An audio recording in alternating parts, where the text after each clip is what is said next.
ओह भाई this is next level shit यार। भाई देखो, this is definitely one of the best group stages I have ever seen in a major tournament. और अगर world cup की बात कर ले तो ऑलरेडी ये one of the most exciting है भाई। इससे ज्यादा ताबड़तोड़ कुछ नहीं हो सकता। इससे ज्यादा हमको अपसेट्स की बात कर ले, उलटफेर की बात कर ले, कहां देखने को मिलेगा। लेकिन डेफिनेटली भाई स्वागत है आपका एक और ऐसे एपिसोड में जहां पर हम 15 मिनट के अंदर एक और वर्ल्ड कप के ग्रुप स्टेज डिसाइडर के पागलपन से भरे इस दिन की डिस्कस करने वाले हैं।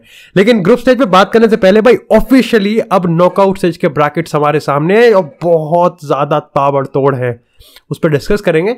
लेकिन शुरुआत से चले तो वहीं यहाँ पर दो मैचेस की हम बात करेंगे। पहला यहाँ पर पोर्चुगल वर्सेस साउथ कोरिया और दूसरा यहाँ पर घाना वर्सेस यूरुग्वे। अपने आप में देखो जिस तरीके से इनकी स्टार्टिंग हुई वो मुझे नहीं पता, क्योंकि स्टार्टिंग में यहाँ पर काफी ज्यादा अलग वाइब थी, लेकिन जिस तरीके से दोनों मैच खत्म हुए थे वाइब बिल्कुल डिफरेंट थी, क्योंकि हम ग्रुप स्टेज में देखते हुए भी आ रहे हैं। अब पोर्चुगल वर्सेस साउथ कोरिया के इस मैच की मैं बात करूं ना, जहां साउथ कोरिया ने 2-1 से पोर्चुगल को हरा दिया, सबसे पहले तो आपको क्रेडिट देना पड़ेगा साउथ कोरिया को। भाई क्या खेल रहे हैं भाई, एशियन टीम्स क्या खेल रही हैं, क्या तोड़ रही हैं, कोई जवाब नहीं है इसका।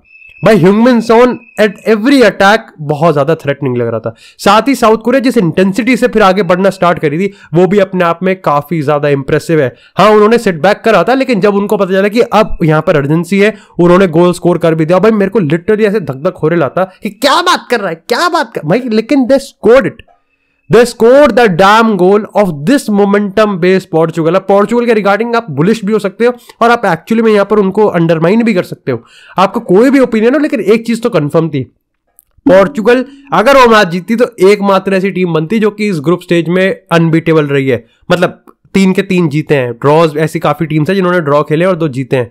अब यहां पर पोर्चुगल के अब हम डिफेंस की बात करें ना, देखो सबसे बड़ा सवाल है कि क्या क्रिस्टियानो रोनाल्डो एक्चुअली में लाइबिलिटी है क्या पोर्चुगल है। देखो सबसे पहले अगर परफॉर्मेंस की बात करें तो क्या खराब थी, एब्सोल्युटली यस। क्या उसको डिफेंड किया जा सकता है, पार्शियली नो।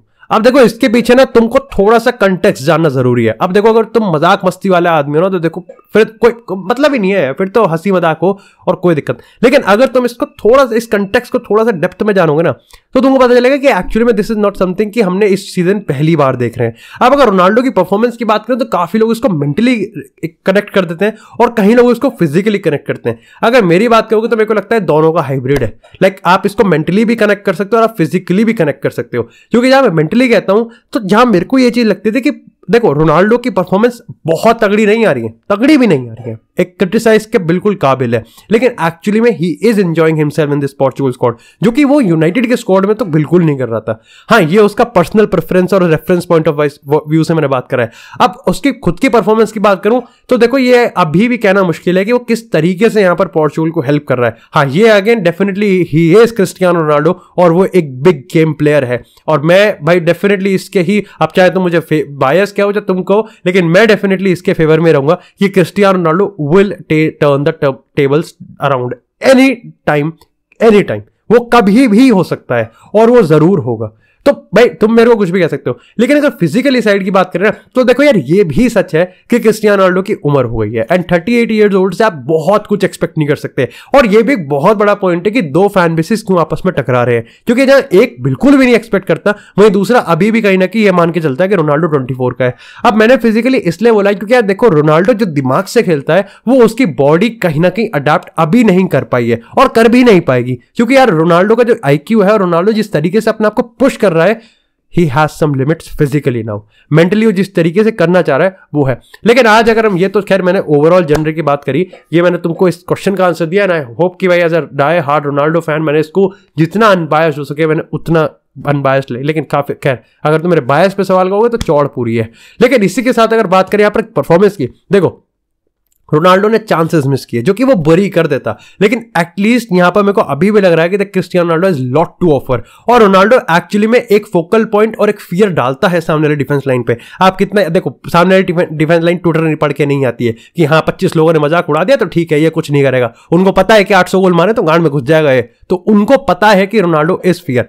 लेकिन अब इससे हटके चलते हैं यहां पर डिफेंस, मतलब इस पूरे सिनेरियो पे Portugal loss to South Korea, ये शर्म की बात है। अब अगर तुम मेरे को डिफेंस बताओगे ना कि यार देखो ये तो सेकंड टीम थी, भाई they have the entirety of the match कि आप यहां पर क्या कर रहे हो। मतलब आप अगर मेरे को एक होगी एंटोनियो सिल्वा, पेपे और जाओ कैंसेलो और डिएगो डालो, क्या ये डिफेंस लाइन संभाल नहीं सकते? और like mind you William Carvalho उस टाइम पिच पे था जिस टाइम हमने गोल कंसीड किया अपना दूसरा वाला। ये भी अपने आप अब देखो जिस तरीके से पहला गोल कंसीड किया वो बकचोदी भरी थी। हाँ उसमें मजाक मस्ती बन सकते कि हमने बड़े भैया ने असिस्ट कर दिया, लेकिन उस पर आप गाली दे सकते हो और खींच, लेकिन आप पॉइंट आउट नहीं कर सकते। तो दूसरे गोल की बात करें तो 2 प्लेयर को तो शायद से नटमैक कर दिया और 3 का तो जिंदा काट दिया वहां पर। तो यहां पर आपको सवाल खड़े बनने खड़े। और मैं बार बार इस चीज से कहता हूं कि पोर्चुगल डिफेंसिव ट्रांजिशन में सबसे हग्गू है और यही चीज बहुत लोग एक्सप्लॉइट कर सकते हैं, बहुत सारी टीम्स एक्सप्लॉइट कर सकती हैं और अंडररेटेड टीम्स भी कर सकती हैं। हम स्पेन के सपने देख रहे हैं, लेकिन अभी अगर स्विट्जरलैंड की बात करें तो वो भी तोड़ ताड़ के फेंक देंगे जिस तरीके से आज वो सर्बिया के डंडे बजा रहे थे। तो ये चीज हमको सोचनी पड़ेगी। अब मेरे को स्टार्टिंग 11 की हम बात करें तो मेरे को डिएगो डालो विटिना काफी बढ़िया परफॉर्मेंस देखे, मतलब मजा ही आ गया वो परफॉर्मेंस देख के। तो ओवरऑल मैं डिसअपॉइंटेड हूं, लेकिन ऐसा भी नहीं कि बिल्कुल चूड़ी तोड़ने लग जाऊं। तो मेरे को अभी भी लगता है कि like Portugal has a good chance और वो अपने स्ट्रेंथ पे खेलेंगे, ज्यादा बेटर रहेगा।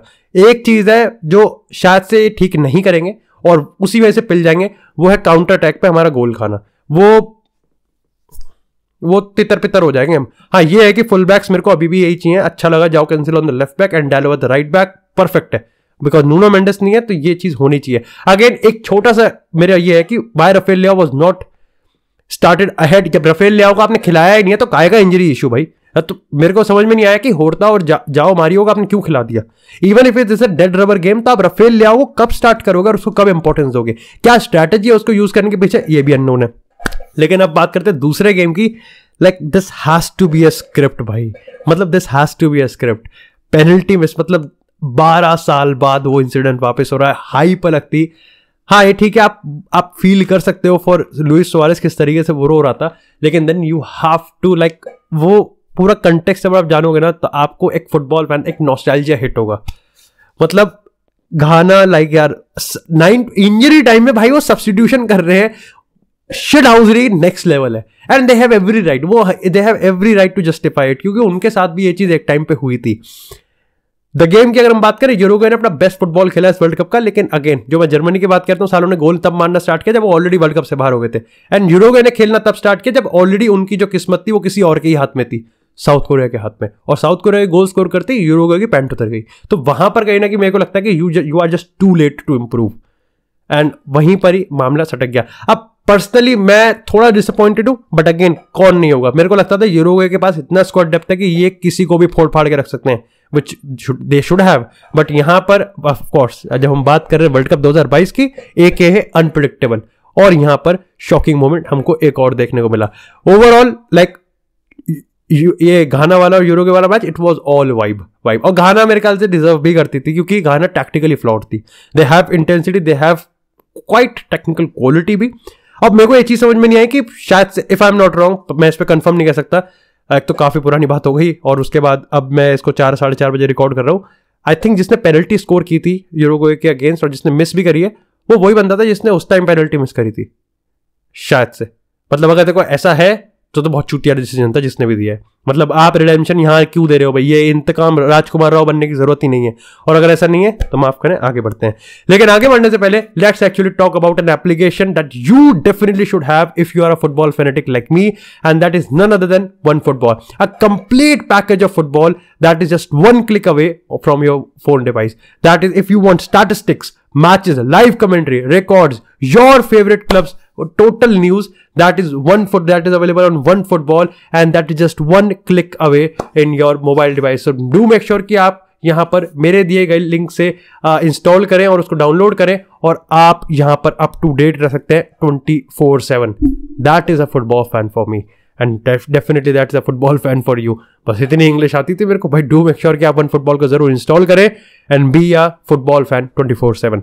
लेकिन अब बात करते हैं यहाँ पर ग्रुप ब्राजील वाले ग्रुप की, वो भूल गया मैं जरा। अब यहां पर अगेन आप एक सवाल कर कि क्या हो रहा है भाई, ये बड़ी बड़ी टीम्स को, कैमरून ने ब्राजील, और भाई अबू बाकर स्कोर करता है। कैमरून पता नहीं कितने सालों में पहला गेम जीती है वर्ल्ड कप का, और वो भी किसके अगेंस्ट, नंबर 1 इंटरनेशनल टीम। कौन है, ब्राजील है। स्कोर करता है, अपनी रूपा की बनियान उतारता है और बाहर चलता है। ये अलग तरीके, मतलब ये एक स्वाद था भाई का। भाई ने एक स्वैग के साथ भाई ने गोल मारा, टीम को सालों में बहुत जितवाया, और भाई रेड कार्ड लेते हुए चलते बने। लेकिन ब्राजील की अगर बात करूं ना यार, देखो मैं बहुत ऑनेस्टली कन्फेस करूंगा, मैंने ज़्यादा ध्यान नहीं दिया, मैं दे रहा था लेकिन मेरे को they have been again wasteful. क्या कर रहे हो भाई, क्या और पर्टिकुलरली कंसीड करने के बाद तो जो उन्होंने जो चांसेस मिस किया ना रॉड्रिगो का, क्या मतलब आप इतना क्रिएट कर रहे हो, What are you even doing? And again that horizontal passing, running हो रही है भाई। एंटनी काफी सही था, उसके 2-3 ड्रिबल सही थे।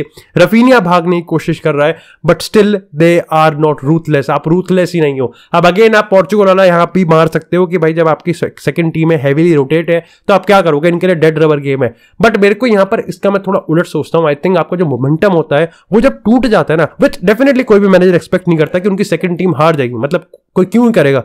बट जब हार जाती है तो आपको पता चलता है कि हाँ पैर पे कट्टा चल चुका है और मोमेंटम यहां पर टूट चुका है और गांड हमारी फट चुकी है। वो चीज ब्राजील ने भी, मतलब गुड पॉइंट ये है कि यहां पर ये अनप्रेडिक्टेबल अटैक मेंटेन रखा। कोई भी टीम अनटचेबल नहीं है, आप किसी भी टीम की गांड फाड़ सकते हो और फटती हुई दिख भी जाएगी हमको। बैड थिंग ये है कि नेमार आ गया, तो ये गुड थिंग ब्राजील के लिए, बाकियों के लिए बैड थिंग है कि नेमार अब रिटर्न कर गया ब्राजील में, which is a back bang news. और राउंड ऑफ 16 में we could definitely expect, I think जो प्रॉब्लम थी उससे कोई दिक्कत नहीं है, बस आप पेन थोड़ा सा है यहाँ पर, जो अभी भी उसके पैर पे स्वेलिंग है वहां पर उसको अभी भी थोड़ा पेन यहाँ पर एक्सपीरियंस हो रहा है, जो कि शायद से आने वाले 1-2 दिन में अगर वो ठीक हो गया तो हमको नेमार देखने को मिल सकता है। और अगर राउंड ऑफ 16 में नहीं देखने को मिला तो आने वाले फॉलोइंग नॉकआउट मैचेस में तो वो बिल्कुल देखने को मिलेगा। एक चीज तो कंफर्म है, unlike Karim Benzema, whenever Neymar will be ready, Brazil और टीटे उसको पर्सनली पूरी तरीके से यूज करेगा और ताबड़तोड़ तरीके से यूज करेगा। और इस टीम में नेमार की जरूरत सही में बहुत ज्यादा है। बात करते हैं सर्बिया वर्सेस स्विट्जरलैंड की। One of the like very entertaining tactical, अगर मैच की बात करें, मिडफील्ड नहीं थी, पोजेशन मतलब ही नहीं है, वाइब है, ट्रांजिशन चल रहा है, अटैक कर रहा है, काउंटर, मित्रोविच अपना टाइप का गोल मार रहा है, लाहोविच अपने टाइप का गोल मार रहा है। भाई लाहोविच कितना सही है भाई, मतलब Vlahovic is a brutal striker, mobile striker. Mitrovic वाली हरकत कर रहा है भाई, उसने ऐसे आई थिंक 52-53 गोल मार दिया। और लाहोविच की बात, अब भाई इसलिए मैं सोच रहा था कि भाई ये पोर्चुगल को नहीं मिलनी चाहिए, because they have 2 centre forward जो कि लिटरली आपकी डिफेंस लाइन को मत मुतवा सकते हैं। और पोर्चुगल की डिफेंस, अगर मैं पर्टिकुलरली सेंटर बैक्स की बात करूं तो मैं किसी से एक्सपेक्ट नहीं करता कि बहुत अच्छा बॉल प्रोग्रेसर है। और आपका जब डिफेंस लाइन यानी फर्स्ट लाइन ऑफ वेव की अगर हम बात करें, जब उस पर प्रेशर आता है ना, और ये पोर्चुगल के साथ है, जब हमको हमारी डिफेंस लाइन को प्रेस किया था और हम पे काउंटर किया था ना, तो 11 मुर्दे ही दिखते हैं मुझे फील्ड पे। हमको डिफेंसिव ट्रांजिशन डिफेंड करना आता नहीं है और सर्बिया उसमें माहिर थी। खैर अगर हम स्विट्जरलैंड की बात करें तो उन्होंने भी अच्छा खेला भाई। जर्जन शकीरी की मैं बात करूं, भाई वो I think I would not be wrong अगर वो स्विट्जरलैंड का actually one of the biggest clutch player होगा भाई, क्योंकि उसके आई थिंक वर्ल्ड कप में 6 या 7 गोल आ चुके हैं या 5 गोल आ चुके हैं वर्ल्ड कप में स्विट्जरलैंड के लिए, और सारे ऐसी बढ़िया हैं स्क्रीमर टाइप। उसके बाद एम्बोलो गोल की हम बात करें, मतलब देखो यहां पर एक चीज जो मेरे को लगी ना, क्यों मेरे को ये बहुत फैसिनेटिंग लगा, क्योंकि स्विट्जरलैंड उस टाइप से गोल मार रही थी जो कि पोर्चुगल कंसीड कर सकती है ट्रांजिशन। मतलब इस तरीके सर्बिया का देखो कोई डिफेंसिव ट्रांजिशन नहीं था। सर्बिया लाइक देखो पहली बात तो बच गए, मेरे को अभी भी लग रहा है कि बच गए। लाहोविच, टाडिच, कॉस्टिच, मिलिंकोविच साविच और उसके बाद मित्रोविच, भाई ये आगे जो 5 थे ना, ये चूतिया बना रहे थे, बहुत कुत्ता बना रहे थे। मतलब वो अलग बात है कि they lost it, but Switzerland ने टैक्टिकली बीट कर दिया। लेकिन स्विट्जरलैंड जहां पर अगेन जो लेफ्ट विंग बैक से रॉड्रिगो जो बहुत ओवरलोड कर रहा था ना, वो भाई पोर्चुगल को दिक्कत देगा। उसके साथ जो शकीरी की हम बात करें, एम्बोलो की हम बात करें, और जो क्रिएट कर रहे थे भाई, ग्रेनिट ज़ाका की जो परफॉर्मेंस निकल के आ रही है ना भाई, आर्टेटा को ऑर्गेज़म हिला लिया होगा उसने देख के। भाई तुम खुद सोचो, it was actually just Casemiro's वो out of nowhere screamer जो कि ब्राजील ने निक आउट कर दिया स्विट्जरलैंड को, अदरवाइज स्विट्जरलैंड ने ब्राजील तक को टक्कर दी थी। तो ये चीज कहना कि पोर्चुगल के लिए बहुत इजी सेल है, ये बहुत रॉन्ग है। और डेफिनेटली ये चीज कहना कि पोर्चुगल बिल्कुल ही फट जाएगी, ये भी रॉन्ग है। But overall it was an interesting, और एक बार फिर से हमने पागलबंती से भरे 15 मिनट के अंदर यहां पर खत्म करा है। Thank you so much guys for watching this episode. Do make sure कि आपने अगर इस एपिसोड को अभी तक लाइक नहीं किया तो लाइक करें, चैनल को सब्सक्राइब करें, आपको इसे फुटबॉल से एक्सक्लूसिव कंटेंट चैनल पर मिलता रहेगा। तब तक के लिए stay tuned, stay safe and I will see you in the next episode.